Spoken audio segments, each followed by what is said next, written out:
आज घर इतकं क्लीन सुंदर दिसत आहे, तर तुम्ही गेस करूच शकता की आज पाहुणे येणार आहेत आणि आमचे फ्रेंड्स येणार होते.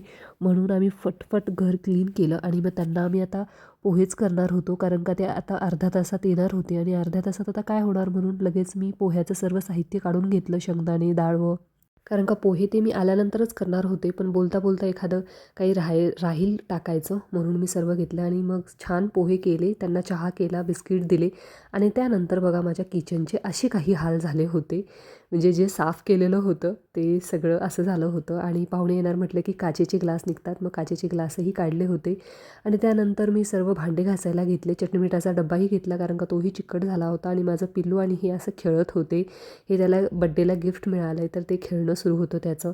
आणि गावाकडून दिलेल्या शेंगा होत्या माझ्या मम्मीनं, त्या फोडून घ्यायच्या होत्या. त्या पूर्ण फोडून घेतल्या, कारण का त्याला असे आळ्या होतात.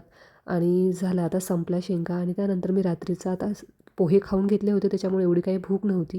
त्याच्यामुळे चपातीचा चुरमा करून घेतला आणि इकडे शेवया बनवल्या. दूध शेवया आम्हाला सर्वांनाच आवडतात. रिवणे चपातीचा चिवडा खाल्ला आणि आम्ही दोघांनी शेवया खाल्ल्या आणि उद्या सकाळसाठी राजमा भिजू घातले.